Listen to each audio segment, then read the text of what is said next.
Bang, mungkin gimana nih persiapan untuk persidangan besok nih Bang? Apalagi yang harus diberikan. Ya, untuk persiapan pastilah kita udah siap. Amar juga udah siap karena kan saksi yang kita hadirkan ini kan dari pihak kita ini, dari pengacara terdakwa. Jadi ya yang akan kita hadirkan ini kan saksi fakta juga ya tentang penggeledahan yang dilakukan oleh pihak petugas rutan itu ada yang menyaksikan bahwa Amar itu pada waktu penggeledahan pertama di bloknya itu di selnya itu yang disita itu cuma handphone, HP yang dapat oleh petugas itu. Tidak ada berupa ya alat bukti yang diperlihatkan oleh jaksa. Kemudian ya habis itu kan dibawa ke apa ke pos pengamanan. Nah, kemudian kan ada penggeledahan kedua. Nah, penggeledahan kedua ternyata Amar udah nggak ada di situ. Jadi keterangan saksi dari pihak lapas itu ada indikasinya tidak bersesuaian. Nah, itulah kita hadirkan saksi fakta itu yang satu kamar waktu itu dengan Amar. Nah, kemudian ya ada saksi lagi bagaimana ya menurut saksi itu nanti tentang bagaimana ya peredaran narkotika di lapas dan bagaimana juga indikasi iuran-iuran yang ada di sana. Dan kemudian saksi ini katanya juga mengenal Andre ini yang dikategorikan bandar ini. Jadi nanti itu akan dihadirkan di persidangan. Itu saksi yang besok. Kita itu mempunyai saksi itu ya saksinya 4 itu ya. 4 untuk saksi apa? Fakta. Saksi yang meringankan juga termasuk fakta. Dan kemudian ada 4 juga saksi ahli nanti. Ahli undang-undang narkotika, kemudian ahli eh, psikiater, kemudian ada psikolog juga, dan saksi tentang eh, juknis penyidikan kepolisian. Karena kan diketemukan dalam fakta persidangan kan ada BAP, ya kan, di BAP itu pengacara kan udah diakuin oleh pihak saksi penyidik bahwa tidak didampingi pengacara, walaupun ada penunjukan. Nah, tapi kan orangnya tidak didampingin dalam persidangan itu kan. Nah, tapi bertanda di BAP. Nah, ini nanti akan kita pertanyakan ke ahlinya. Apa ini diperbolehkan atau tidak? Nah, secara logika hukum kan sudah jelas nggak diperbolehkan. Ya sekarang dia PH. PH itu kan jelas tugasnya mendampingi, mewakili, ya kan? Mempertahankan hak-hak pemberi kuasa. Nah kalau dia nggak hadir, walaupun ada penunjukan, seharusnya kan kalau ada penunjukan orangnya, harusnya hadir dong mendampingi. Kan tugas pengacara, mendampingi, mewakili, ya kan? Mempertahankan hak-hak pemberi kuasa. Nah ini nggak ada. Kemudian dia bertentangan di BAP ini. Nah, untuk menguat itu kita hadirkan ahli kan gitu. Kemudian ahli psikolog, ya psikolog kan Amar ini udah jelas 3 kali. Yang keempat nih ya, yang keempat kan berarti kan dia pada putusan pertama, kedua, ketiga itu kan dia penyalahgunaan narkotika untuk diri sendiri. Nah berarti dia orang kecanduan adiksi. Nah ini kan nanti ya, kita akan hadirkan psikolog bahwa apakah penahanan dia di rutan Salemba itu udah memenuhi persyaratan nggak sesuai dengan undang-undang narkotika yang menjelaskan undang-undang itu kan lex specialis, undang-undang khusus. Dengan adanya undang-undang itu lahirlah lapas narkotika. Jadi orang-orang yang diproses dan penyalahgunaan narkotika itu kan harusnya ya kan harus ditempatkan, kalaupun dia dihukum kan harusnya ditempatkan di lapas narkotika, bukan di kejahatan umum. Nah, karena apa? Karena di lapas narkotika itu kan ada fungsi rehabilitatif namanya. Nah, kalau di lapas umum nggak bisa. Akhirnya kan banyak bergaul dengan penjahat. Nah, kalau udah lingkung penjahat semua kan, itu kan besar kemungkinan bisa jadi penjahat juga kan gitu. Nah, kemudian ahli psikiater. Nah, kalau psikiater nanti akan menerangkan apakah Amar ini kategorinya ini kan udah kecanduan berat. Terus apa akibat-akibat kesarap dia gitu loh. Apakah nanti orang ini bisa diminta pertanggungjawaban pidana apa enggak? Karena apa? Kan orang yang sakitnya yang udah 4 kali menjalani ya orang adiksi, nah ini nanti akan kita pertanyakan ke ahli kan gitu. Apa menjadi pertimbangan atau untuk menghadirkan tempat ini? Mungkin ada saksi yang mungkin bisa meringankan dari Amar sendiri kan. Ya kalau ke ahli kan nanti kan keahlian ya kan. Ya pasti ya bukan lagi kalau kita lihat bisa ahli ini nanti memberi keterangan bahwa Amar ini nanti tidak bisa diminta pertanggungjawaban pidana, kan bisa bebas. Nah, kemudian kalau tentang penyidikan polisi, nanti kalau ada ahli ya yang pensiun jenderal polisi, kan ya kalau menurut mereka juknis dan peraturan Kapolri tentang penyidikan itu salah, berarti kan BAP ini nggak bisa dipakai. Ya otomatis yang kemungkinan bebas, karena kan sesuai dengan eksepsi kami kan lebih mengedepankan tuh masalah PH, karena kan sifatnya wajib. Jadi itu ya kalau ahli kita ini memang ya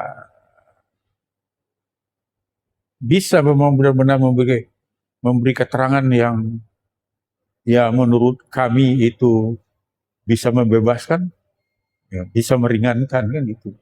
Bebas dalam arti mereka kembali ya. Ya bebas itu kan ada bebas demi hukum, ada bebas murni. Ya mungkin ya peristiwanya kan pidananya ada, pelakunya ada, ya kan?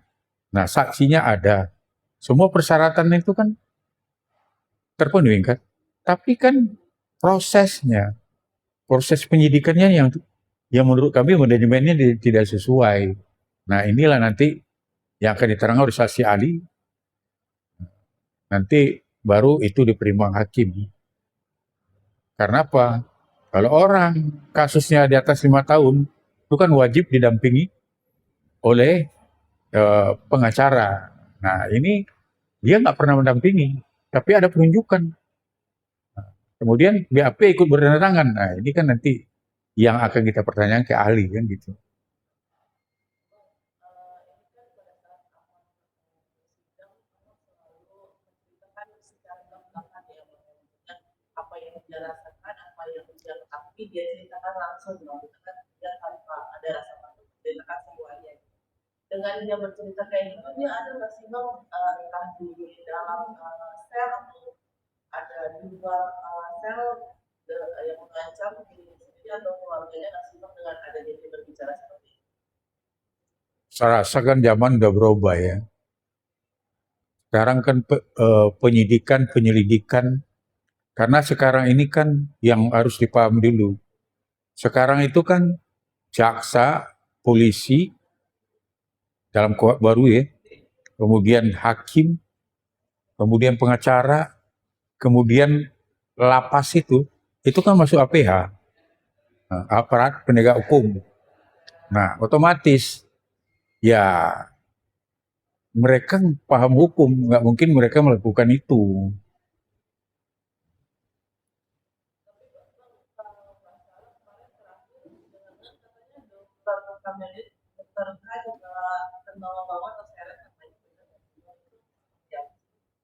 Itu kan masalah komprontir kan. Kalau komprontir itu namanya kan ada yang membantah, ada komprontir itu pasti tidak ada akan eh, terjadi itu semacam pengakuan. Jadi komprontir pasti saling bertentangan. Orang yang dikonfrontir, orang yang dituduhkan misalnya indikasi apa pemeriksaan dengan kekerasan, dengan pemukul dan sentrum, nggak akan mungkin juga mengakuin itu. Karena kan konfrontir sifatnya kan nggak paksaan. Nah, begitu juga orang yang menuduh, ya kan? Dia menuduh bahwa dia sudah terjadi pemukulan dan visum apa semua, ya kan? Ya tetap aja dia ya berskokoh dengan keterangannya. Nah, jadi udah ada teori konfrontir ya, itu udah biasanya begitu. 25 tahun saya di pengacara, yang konfrontir nggak akan ada kata sepakat. Ya nanti hakim yang menilai kan gitu. Jadi sebenarnya beban pembuktian konfrontir itu keyakinan hakim nanti. Apakah dia yakin ini yang dituduhkan ini benar, atau yang menuduh juga apa benar, atau mungkin menjustifikasi ya seseorang, nggak itu kan nanti hakim yang menilai. Jadi poin konfrontir itu sebenarnya itulah poinnya hakim aja, penilaian hakim. Jadi bukan ada bukti, bukan ada apa kan itu. Kan kemarin juga sudah ada upaya dari pihak keluarga untuk memberikan surat ke LPSK. Sekarang sudah sampai mana? Ya kalau nama LPSK itu kan saya tidak terlalu monitor, karena kan keluarga kan dengan pihak Ganas yang mengajukan. Tapi eh, saya lihat perkara ini dan bagaimana juga LPSK menyikapi yang kasus-kasus begini itu sebenarnya jarang dikabulkan. Karena apa? Ya saya mengkritik juga tidak ketegasan LPSK dalam melakukan semacam kesungguhannya untuk eh, memperhatikan permohonan dari para pemohon. Karena ya LPSK itu jarang yang dikabulkan kalau untuk kasus apa, kasus politik baru yang ada nilai apanya, nilai penguasanya, ya kan? Dulu kayak kasus Pak Antasari itu cepat dikabulkan. Eh, tapi kan kalau kasus-kasus apa ini, karena dia beracuan pasti nanti, wah, udah 4 kali melakukan perbuatan yang sama, ya kan? Padahal dia nggak paham bahwa Amar ini kan dia nggak paham kadang-kadang Undang-Undang 35 tahun 2009 tentang narkotika. Dia nggak paham keputusan Amar ini 3 kali melakukan itu kan karena adiksi orang yang kecanduan, nah, ya kan? Nah dia nggak paham itu karena dianggap Amar ini udah 3 kali seperti kejahatan, sebagai pelaku kejahatan yang seperti pengedar besar kan gitu. Karena apa? Ya kita tengok LPSK ini, kalau saya tengok percuma aja dibikin itu. LPSK itu karena apa? Karena dia nggak paham kadang-kadang tugasnya, orang yang perlu dikasih perlindungan malah ya diproses terlalu berbelit-belit. Banyak kali harus yang dibikin ini, bikin itu. Nah, karena apa? Padahal dia harus paham yang menggaji itu adalah uang masyarakat. Tugasnya itu. Tapi kan jadi itu kadang-kadang ketimpangan itu penguasa dengan kalau masyarakat yang membutuhkan, nah responnya lambat. Tapi kalau ada kasus yang sifatnya dari perhatian penguasa, dia cepat. Jadi itu kok dari awal saya disarankan sama keluarga untuk mengajukan ke PLSK itu saya tidak mau. Karena apa? Karena eh, mereka tidak paham. Kalau menurut saya ada indikasi tidak paham itu. LPSK apa yang harus dilakukan. Sebenarnya ini kan kalau benar-benar ada bersih pelindungan kan Amar mungkin lebih berani lagi membuka yang seterang benderangnya siapa-siapa ini pelaku narkotika ini, siapa ya kan, apa keterlibatan petugas, ada apa, dan bagaimana cara ya ibaratnya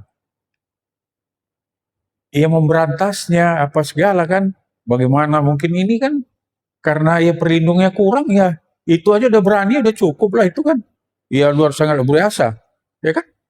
Nah, jadi jangan adalah kesan kan apabila kasus artis sulit diapakan. Itu kan kesan masyarakat. Kenapa sih kok kasus seperti Amar ini kok sulit kali? Padahal kan dia jelas dia kan gak membongkar persyaratannya. Jadi terlalu banyak persyaratannya. Karena apa? Karena niatnya itu LPSK nggak akan mau memberikan. Itu aja.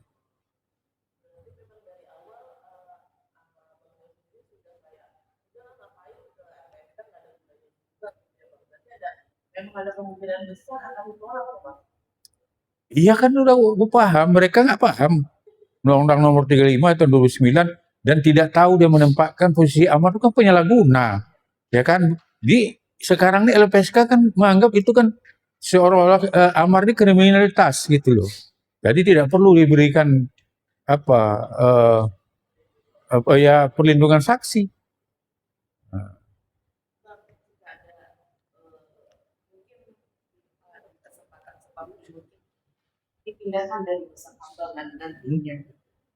Keluar mungkin dari Nusa Kambangan mungkin akan ada rencana untuk atau mengajukan pilihan lembaga pemasyarakatan nggak sih?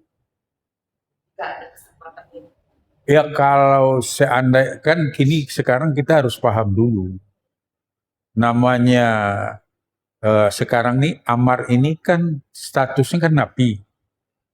Nah, karena proses perkara ini dilakukan sidang di Jakarta dan perlu kehadirannya, ya kan, untuk memberikan keterangan yang bebas, merdeka, tanpa ancam dan intimidasi. Nah, itu kan akhirnya sidang kita kan jadi offline. Nah, tapi sifatnya itu kan baru penitipan karena dia kan haknya masih Dirjen Pemberdayaan karena dia statusnya napi, bukan tahanan jaksa, bukan tahanan polisi, bukan tahanan daripada pengadilan. Nah, perkara ini akan menentukan nanti keputusannya. Apakah keputusan Amar ini kalau dia dihukum, mungkin dalam kasus ini, berarti kan terbukti dong dia melakukan eh, apa yang dituduhkan oleh pihaknya Dirjen Lapas. Berarti dia ada perbuatan tercela yang melakukan memasukkan barang terlarang kan gitu. Nah mungkin ya sesuai dengan SOP mereka mungkin akan ada sanksi hukum ke NK kan. Nah, cuma waktu itu eh, pihak Dirjen kan terlalu terburu-buru karena kasus ini belum dibuktikan, tuduhan itu di pengadilan belum ada keputusan, orang udah dipindahkan. Seharusnya kan ya sebagai APH, aparat penegak hukum, harusnya kan tahu bahwa ini harus dihormati ajas praduga nggak bersalah. Karena itu kan harus dibuktikan dulu. Kalau nanti dia bebas gimana? Kan udah sempat dipindahkan. Nah, nah sekarang ini ya harusnya tetap di tempat yang sama dulu sampai persidangan. Karena yang membawa kasusnya ke hukum kan mereka juga. Nah, mereka juga nggak menghormati kan. Waktu itu tidak menghormati aja nggak bersalah langsung main kirim aja. Ya harusnya kan dibuktikan dulu. Kalau nggak terbukti nanti bagaimana? Orang udah terlanjur dikirim udah terjadi psikoterapi yang ya kan yang psikologis, tekanan psikologis di sana. Nah, karena ini perkara ini kalau pendapat hukum kita ini harus dibuktikan dulu nanti apakah kalau dia bebas Amar kan nggak mungkin dibawa ke Nusa Kambangan karena yang dituduhkan itu kan nggak terbukti. Anda memindahkan dia karena Anda menuduh dia melakukan tindakan tercela. ya kan, memasukkan menjadi pengedar narkotika. Nah, walaupun itu belum ada buktinya, maksudnya bukti dalam arti keputusan pengadilan kan gitu. Tapi kalau dia bebas, ya kan nggak mungkin, nggak boleh dong kita. Kalau itu pasti kita akan melangkah hukum tegas juga dong. Karena apa? Ya dia udah, yang kamu tuduh kan nggak terbukti kok. Di apa? Di pengadilan, kenapa kamu tetap harus dikasih hukuman terus?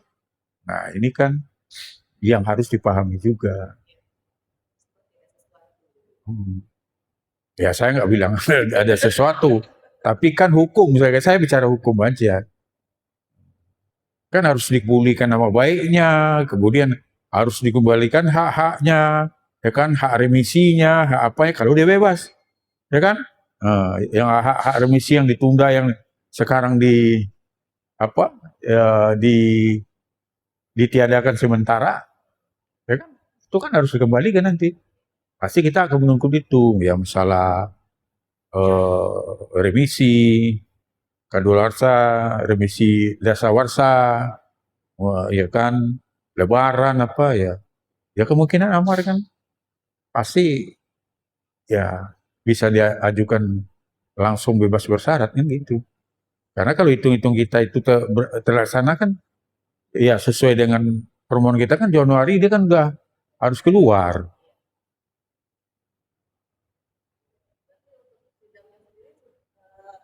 Berapa lama lagi nih Bang?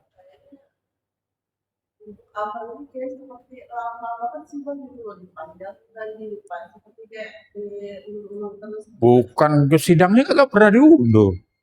Ya kalau hitung kita kan kita ini besok menghadirkan 2 saksi, kemudian 2 saksi lagi, ya, kemudian ahli pertama 2 dulu, habis itu 2 lagi, 2. Karena apa ya kan, ya kan kita mengajukan saksi itu kan, ya kan mungkin yang lain kerja dulu kan gitu. Kemudian waktunya juga kan kalau terlalu banyak kan ya nanti lama kan. Kemudian kan karena hakim kan udah mengatakan hadirkan 2 dulu. Kan gitu ya kan 2 kata hadirkan kan gitu.